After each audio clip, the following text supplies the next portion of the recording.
What's going on, everyone? Welcome back to On the Floor with Liv and Cor. I'm Cor. Liv is not on this episode, but she is here in spirit because she is obsessed with the guest that we have for you in this special edition episode of our Big 12, Big 10 gymnasts restart. We have 12 gymnasts of the Big Ten that we have for you, and we are highlighting their incredible stories this week ahead of the Big Ten Championship. Today, I have from the University of Nebraska, Emma Spence. Emma, how are you? How are things going? I'm so happy you're here. Well, thank you for having me. I'm super excited to be a part of this. I'm doing pretty good. It's that point of season and the school semester that things are getting kind of busy, but things are good. Good, good. Well, it's always fun to get to chit chat, and I hope everyone gets to know a little bit more about you through this little 15-minute chat that we're going to have. But to get started, tell us a little bit about how Nebraska's been doing this season. Give people a little inside glimpse of like what it feels like, how the team's feeling, how the coaches are feeling, um, going into the postseason. What's the vibe on the team? I feel like the vibe is very excited. I think we started off the season, we were a little bit rocky for the first few meets, but we're really picking up the pace and really like hitting our stride. I feel like the last few meets we've done have been pretty consistent, and we're pretty proud and happy with how we're ranked in the Big Ten right now going into Big Ten championships. So we're really just excited for another opportunity to go out there and just showcase what we've been working on in the gym. You have a lot to be proud of because your ranking is amazing. And, one of the things about the Big Ten championship that we have been talking about all year is that it is one of the only times in our sport where the win-loss record matters. And that has put you guys actually in the first session of three in the Big Ten championship. But if I were the other teams, I would be terrified of the Nebraska Cornhuskers because you guys absolutely are incredible on the gymnastics floor, and your consistency lately. Um, I don't really care about what happened at the beginning of the season. People should be afraid because at the end of the day, all the team scores match up, and any it could be anyone's day, anyone's meet on anyone's day, and it you guys have an amazing opportunity in front of you, no matter what day you're competing. So I'm excited to see what you guys throw down. Thank you. Yeah, that's, I think, the same approach that we have as a team going into this. The win-loss record, once we start Big Tens, doesn't really matter anymore, other than the ranking of what day we compete. So it's kind of like a fresh start to go out there and just give it all we got and show people what we've been working hard for. Yeah, amazing. Okay. Another gymnastics thing. You were nominated for the AAI Award, Best Senior Gymnast in the country. Congratulations for that. I mean, I know a lot about who you are, but this past weekend, you had your senior meet. What was it like to have your family come in town? All of the things. Was it just so special? I'm sure a little bit sad. Definitely. I mean, that would have been the second time that my whole family was in Lincoln together, which is crazy because it's just such a special moment. They get to see what I go through in my life every day, other than just hearing what I tell them over FaceTime. So Yeah. being able to be a part of that with them and have them really see what I do on a daily basis and what it's like for me to compete at a home meet was great. And then just celebrating my senior and final year of gymnastics with them too. I can't believe it. I'm so sad. That's so sad. I have interviewed a couple of seniors when we've been doing the 12 gymnasts of the Big Ten, and it just keeps hitting me that this is the last this is the last Big Tens I get to hype up when you're doing throwing down some amazing routines on the competition floor. But we'll embrace it together this weekend. It's going to be amazing. So, Definitely. okay, I want to talk about a little bit about more about you. Your college career has had many storylines that have happened, right? Like from elite success and elite moments that are coming in and out with Olympic Games that were happening and all these sort of things, training to try to make Olympic teams, going back to Canada, all these things. How has it been for you balancing all of your own goals and your own dreams while also maintaining the the goals and the dreams of the Nebraska team at the same time?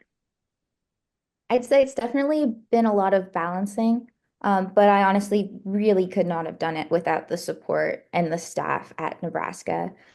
They were the ones that have encouraged me to follow the dreams that I wanted to go after, even if I didn't even think I was capable of doing it.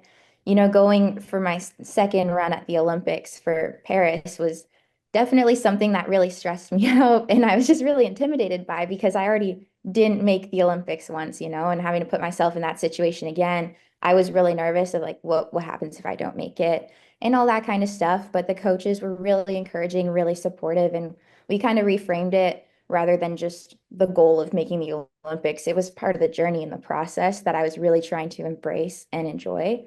And doing that while competing NCAA at the same time and being able to train with my teammates here at Nebraska and the coaches here and all the resources that we have and that I was able to lean on was just a really great experience. And I'm really glad that I got to do that as part of an NCAA gymnast in the Big Ten and at Nebraska. I mean, you look like you balanced it flawlessly, truthfully. But I know, the international travel, the all of the things that go into, going from an NCAA routine to an elite routine, like not for the faint of heart. So commend you and give you tons of flowers for that for sure. But if you don't mind me asking, like, how did you reframe what the result was in your run for Paris?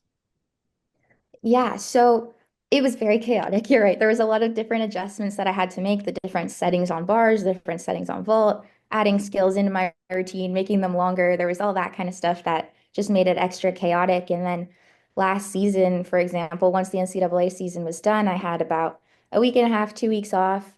Then I went to Italy, then we went to Paris, and I came back for like a week or two. Then I was in Colombia, then I was back, and then it was Olympic trials, and then it was all the Olympic camps, and it was just really chaotic. So the focus was really a lot more on enjoying it. I feel like the first time around when I went through that Olympic cycle, it was during COVID. So the preparation and the training going into it was really weird. And I was just not in the best headspace about gymnastics. I feel like just being in that elite culture was really hard for me. So now I was able to bring the perspective of competing in NCAA and that fun environment that I get to compete in while I'm here and try to transfer that over when I was competing in Canada or at those international assignments. And I think that's what helped me the most was really just try and enjoy and embrace the journey rather than just focus on the outcome and the results.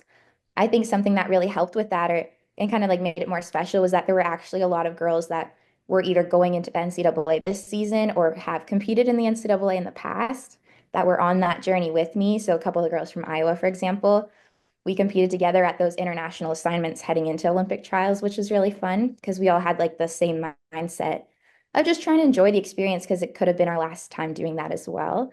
So it was really just reframing it on rather than just winning and earning a spot, it was also enjoying the journey because I feel like I didn't really do that the first time around. Hmm. I mean, that's awesome. That's awesome. We did speak with Orly Tran earlier in the week. And it really the way that there is this crew of Canadians competing in NCAA gymnastics, it's got to feel special because you guys have been on this journey together. And we talk often, I think one of the most popular questions you probably get is the transition from elite to college, right? Like it's this popular question because from for a general fan that sees you in these world and continental competitions as well as on the NCAA floor 14 weekends in a row. I think it's reasonable to ask that question. But I caught from orally that I'm sure that you being at those camps, you specifically, um, was really helpful for her and Cassie to be able to have a view into the life of someone who has already had a couple years under her belt. So, in any way, did you feel a little like a mentor or big sister figure to them as you knew that they were going to step off from whatever the success of the summer was going to be for them onto into the United States and into a college campus? That's actually really sweet that she mentioned that. But yeah, that's kind of how it felt to me as well.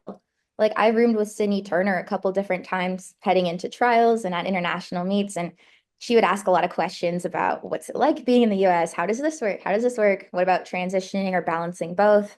Because a couple of the girls had questions about how to balance. There's also Ava Stewart in Right. Minnesota that had some questions for me too. So being able to just have some conversations, explain how it works was really special. And now that I'm retired from the elite scene, I'm still their athlete rep at Gymnastics Canada, which is kind of fun. So I meet with them every once in a while.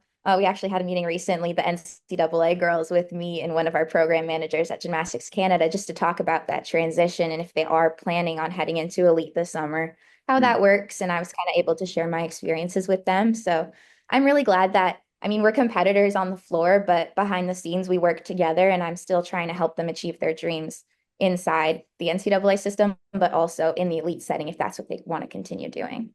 Yeah, you have such an amazing heart. And I love that you have that role. What a special thing to be Yeah. in that role and such a great ambassador for Canadian elite athletes to come and like compete in college, or even Canadian high level athletes to make their way into the college scene, which is so cool. And I mean, who better than you to be able to impact them in that way and be an ambassador for all things in gymnastics in that way. I mean, I would want you to be a little bit of a mentor figure for me if I was making that transition. So you're awesome. You're awesome.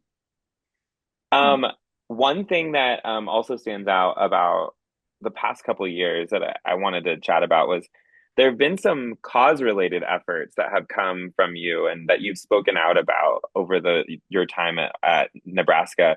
Do you mind sharing with people who might not have seen ribbons in hair or leotards worn or different statements that you've made, some of the things that you're currently passionate about or that you've stood up for in the past? Yeah, I feel like so a lot of the things that like personally I stand up for, just like to share. One of them that I've done every year since being here is National Eating Disorder Awareness Week.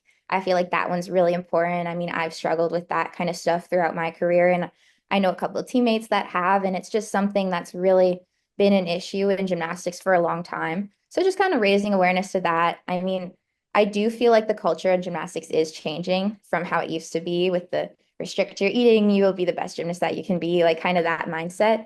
And things are transitioning out of that. But I think just bringing awareness to that and some people that still are kind of stuck or have experienced things that make them kind of go back to those mindsets is important because I struggle with that myself. Sure. Um, I do like bringing awareness to mental health stuff as well. I mean, that's a struggle I feel like for most athletes, but I feel like gymnastics is a big one. I mean, there's the mental blocks. That's also a really big one that falls under that I don't even know how to explain. It just happens and Yeah, having to work through that. That's something that I like to bring up or talk about on social media. And I think another one that's pretty big is just like safety in sport, like safe sport mm, related topics, especially in gymnastics. That's another one that's been an issue in the past for me personally, but just a lot of other people in the sport, I feel like. mm. So bring awareness to that, ways that people can better support their athletes, how parents can better support their athletes, and just create a safe environment where gymnasts can thrive and enjoy what they're doing without the external pressures or of whatever else may be going on behind the scenes, whether it's from coaches or society or whatever it is. Yeah, three incredible causes. And those are the three, that an outsider looking in, like those were the three I had top of mind when I was thinking about this question for you, because, you do a very good job of putting heartfelt, honest words to things that you're passionate about. And so, I mean, thank you for sharing that on here. And it just, it's cool because in the senior year, like I'm sure these questions about legacy, like how are you going to leave your mark on Nebraska, or what do you want to leave your mark to be on Nebraska, or even in college gymnastics. I think those sort of things for me are things that you are leaving a mark on our sport in an amazing way, as an ambassador, as someone who's standing up for those things, raising awareness, making sure people don't feel alone if they are battling through those moments. So you are leaving a legacy. But this is my second to last question. What legacy do you hope to leave at the University of Nebraska, in your final moments, this as we enter the postseason, the final moments of your gymnastics career? What kind of legacy do you want to leave? Oh man, I haven't really thought about that. That's kind of a sad question. It, like really hit me when you said that. Like, oh my God, I'm almost done.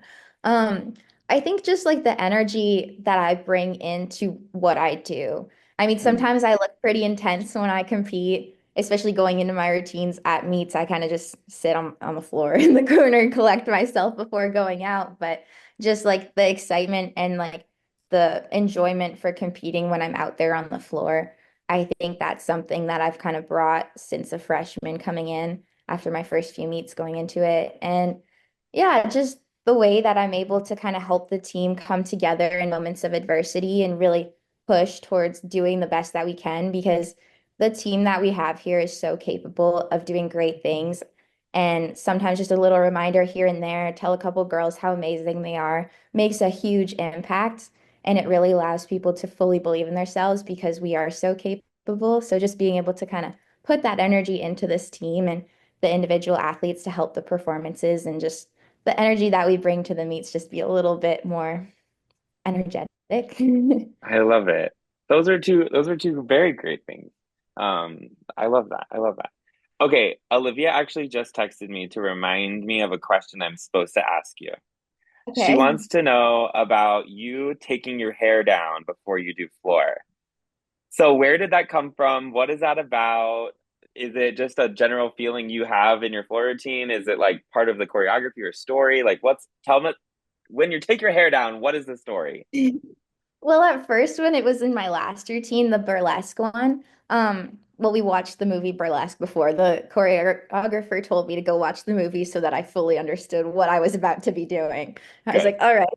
And as we were working through the dance, she's like, oh, like in a hair flip and like pretend that you're doing it. And then like after I think a meet or two, she's like, wait, what if like you actually did the hair flip? Like what if you actually like did a ponytail and you actually flipped it?